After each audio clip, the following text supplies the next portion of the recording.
Welcome to my night terrors. If you enjoy my content, please consider subscribing to my channel. When I had turned 18 in the early 90s, I didn't waste any time, and I began my life on the road.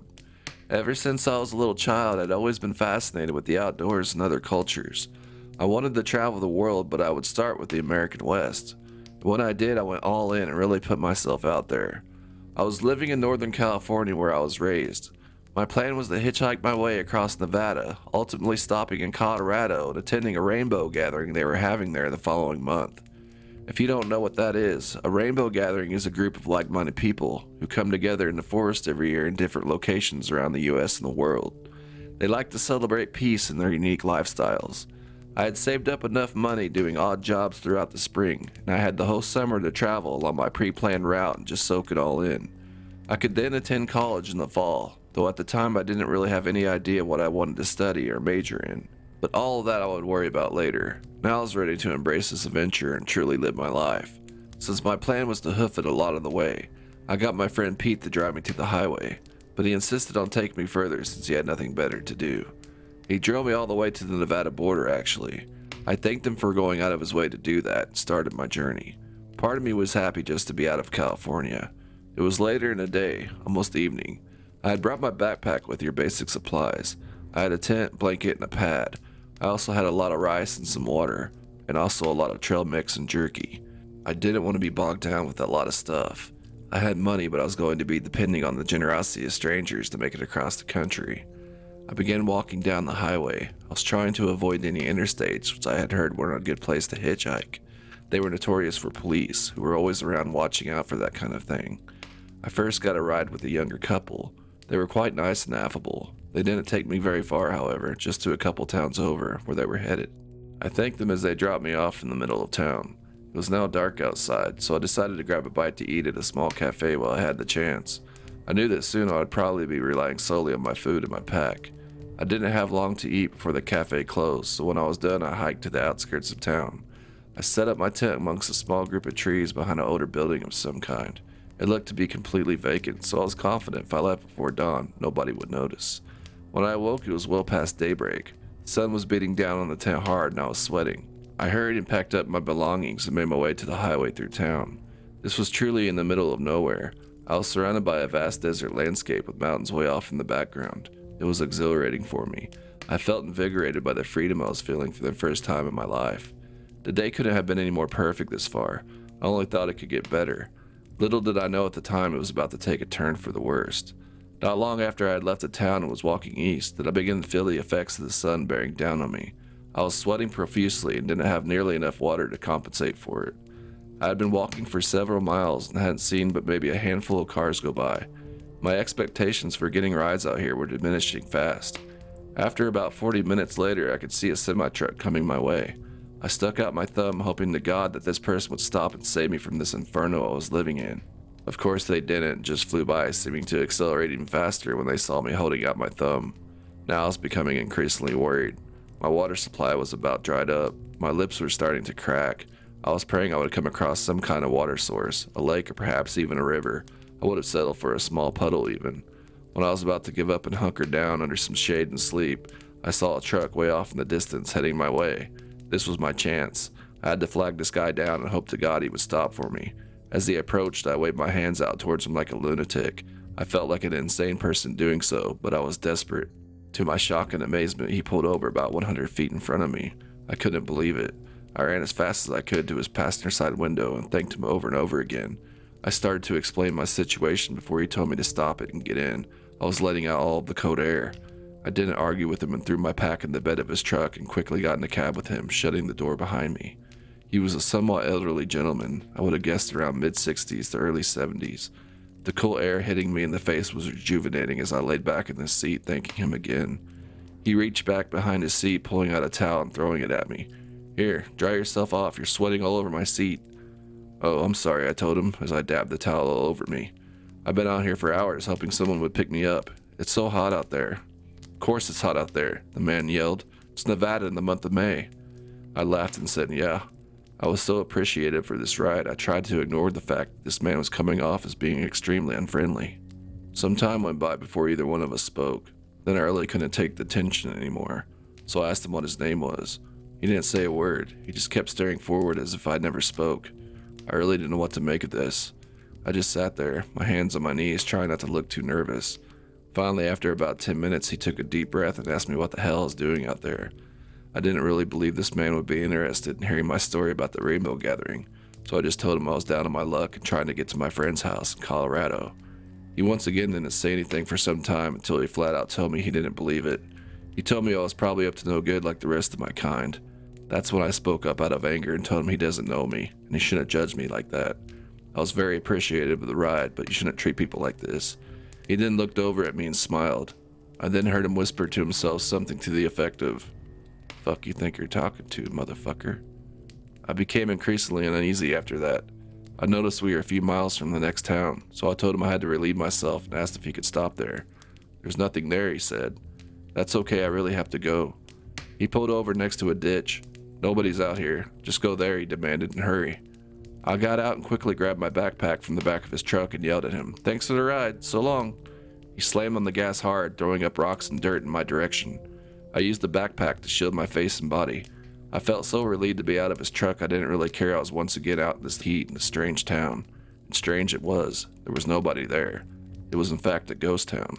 I walked slowly past a few old abandoned structures and poked around a couple of automobiles that had to be very old, just left out here to bake in the sun, before I finally got back to walking down the highway.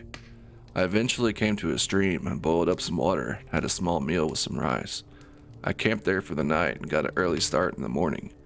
Not even a mile in, a car came flying by me before stopping way ahead and pulling over. As I got closer, a woman stuck her head out of the driver's side window and asked me if I needed a ride. I yelled at her, "I sure do, thank you." This lady was a breath of fresh air and very easy to talk to.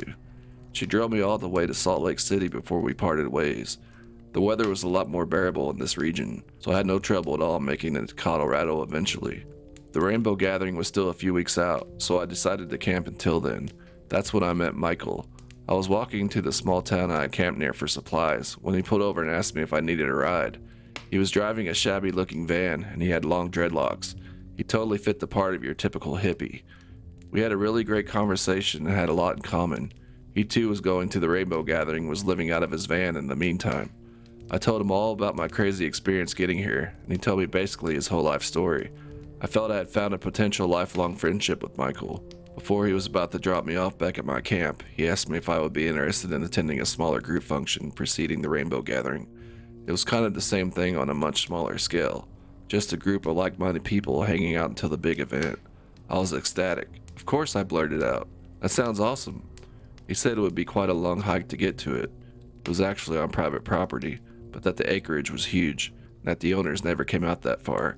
He then asked me if I wanted to go tonight, even though it was already late in the afternoon, that we could just camp halfway and finish getting there the following morning.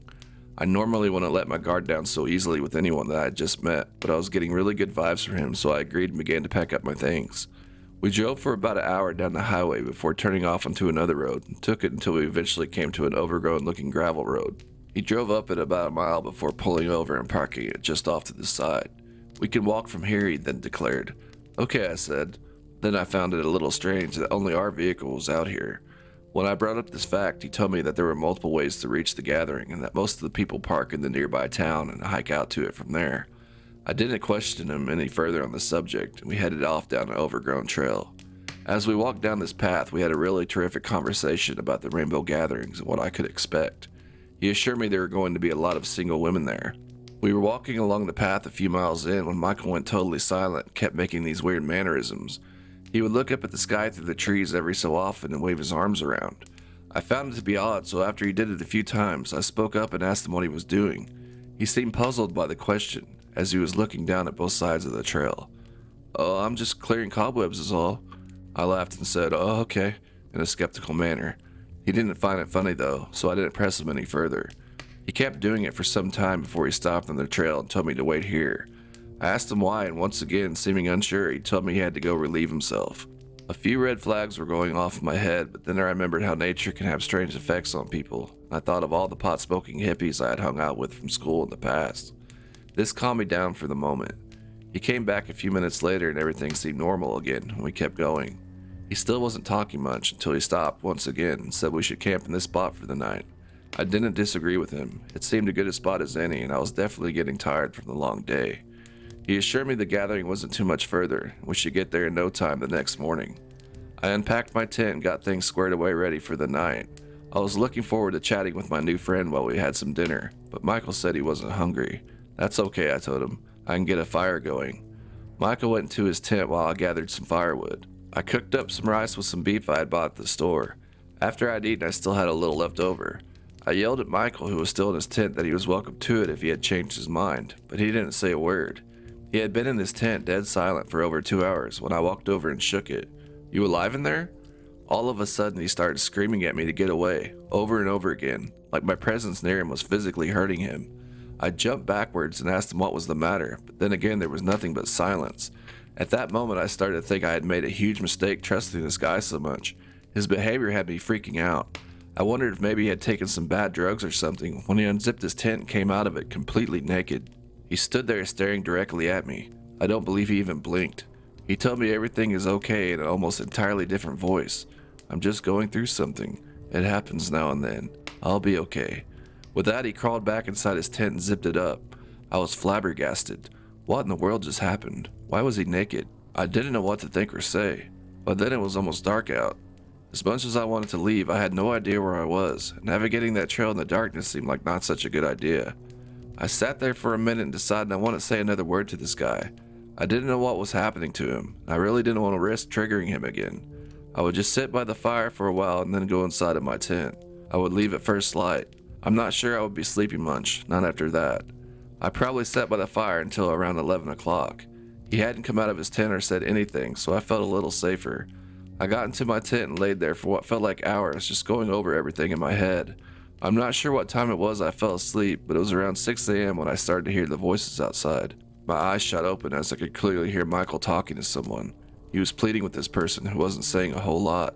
The person had a deep voice, and every once in a while would tell Michael, "You will do it."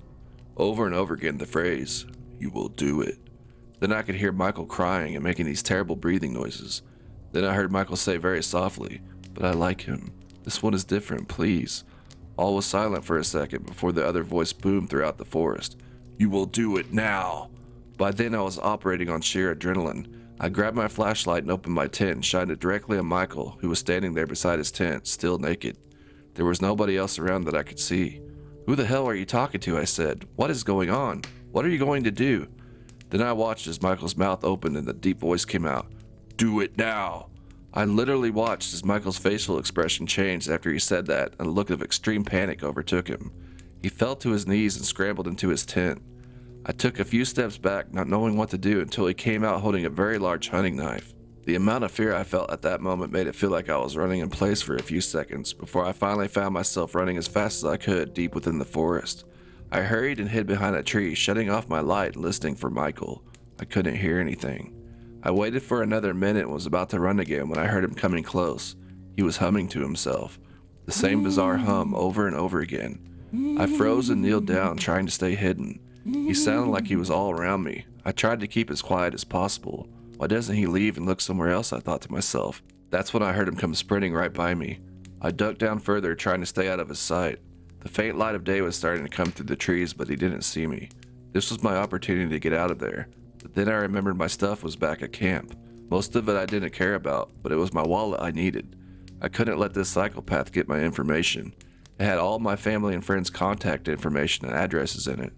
I couldn't risk it falling into his hands and have him come hunt me down, or worse, someone close to me. I started to run back towards my tent. When I got there, there was no sign of him. I reached inside my tent and grabbed my wallet and my water bottle. The rest of the stuff I could replace. I got out of the tent to run when I looked up and there he was, back in the direction I had come. He was about 50 feet from me. He was still holding his knife, looking at me perplexed when he began to scream a high-pitched scream at the top of his lungs, over and over again. He then started to charge right at me. I turned around and ran, looking for the trail we came in on, but didn't see it. I had no time to spare. I ran through the forest non-stop for the rest of that morning. Luckily, I was in good shape. He never caught up with me. I kept going for what seemed like miles. I came to a river and followed it upstream for a while until I came across someone's house. From there, I was able to call the police and report the entire incident to them. By the time they got out there where I explained we were, they said there was no sign of him. His car was gone and so was everything at the camp, including my stuff. I don't know what was wrong with that guy. He was possessed or criminally insane, but I do know I narrowly escaped with my life that night. I'll never trust anyone again so soon like I did with him. It still scares me how people can seem so great at first until you actually get to know them.